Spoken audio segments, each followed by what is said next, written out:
జనసేన జనసేన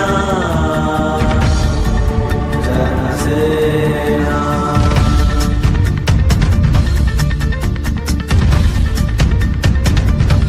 రాష్ట్ర ఉప ముఖ్యమంత్రి అలాగే జనసేన పార్టీ అధ్యక్షుడు అయినటువంటి మా ప్రియకృతమైన నేత పవన్ కళ్యాణ్ గారు రేపు కాకినాడ జిల్లాలో కాకినాడలో పర్యటించనున్నారు.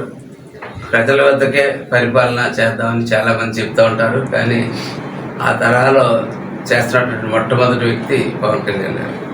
ఇవాళ రేపు కాకినాడలో కన్వెన్షన్ సెంటర్లో పెట్టబోయే మీటింగ్లో ప్రజలకి మరింత చేరువుగా దగ్గరగా ఉండాలన్న ఆలోచనతోటి అన్ని వయసుల వ్యక్తులతోటి కూడా ఒక మాటామంతి కార్యక్రమం, ఎవరైతే పబ్లిక్ గ్రీవెన్స్ అయితే ఏదైతే ఎవరైతే ఉంటారో వారి యొక్క గ్రీవెన్స్ తెలుసుకోవడం, వారి యొక్క సమస్యల్ని పరిష్కారం చేయడానికి ఒక చిన్న సమస్య అయితే అక్కడికక్కడే పరిష్కారం చేసి వాతావరణం అయితే ఉంది.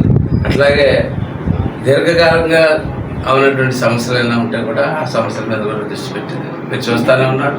గత 2 సంవత్సరాలుగా ఆయనకి ఇచ్చినటువంటి కీలక బాధ్యతలన్నింటినీ కూడా ఒక గాడిలో పెట్టి ఇవాళ పంచాయతీరాజ్ వ్యవస్థ అన్నదాన్ని పూర్తిగా నిర్మూలన చేసేసిన వ్యవస్థను, విచ్ఛిన్నం చేసిన వ్యవస్థని ఇవాళ పునర్నిర్మాణం చేసి ఇవాళ కలకలాడుతా పంచాయతీరాజ్ వ్యవస్థకి ఒక గుర్తింపు తెచ్చి తనకు కూడా మనకు కూడా రాష్ట్రానికి కూడా అనేక అవార్డులు తీసుకొచ్చినటువంటి వ్యక్తి పవన్ కళ్యాణ్ గారు. అలాగే రేపు ఈ మాటామంతి కార్యక్రమం రేపు స్టార్ట్ అయిపోతుంది. ఈ మాటామంతి కార్యక్రమంలో ముందు మొట్టమొదటిసారిగా మొత్తం అందరు ఎమ్మెల్యేలు ఎమ్మెల్సీలు కూటమి చెందిన వాళ్ళు, జనసేన పార్టీకి చెందిన వాళ్ళు అందరూ కూడా రేపు రావడం జరుగుతుంది. అందరూ స్టార్ట్ అయ్యి ఈ కార్యక్రమాన్ని ముందుకు తీసుకెళ్ళి ప్రజలకు ఏం కావాలన్నది మరింత చేరువుగా ప్రజల దగ్గర నుంచి తెలుసుకోవడానికి పెట్టినట్టు ఈ కార్యక్రమాన్ని అందరూ విజయవంతం చేయాలని చెప్పి అన్ని వయసులు పిల్లల దగ్గర నుంచి కాలేజీ చదివే పిల్లల దగ్గర నుంచి పెద్ద వయసు వరకు దాకా అన్ని వయసుల వారికి కూడా ఆహ్వానం కలుగుతూ ఉన్నాం.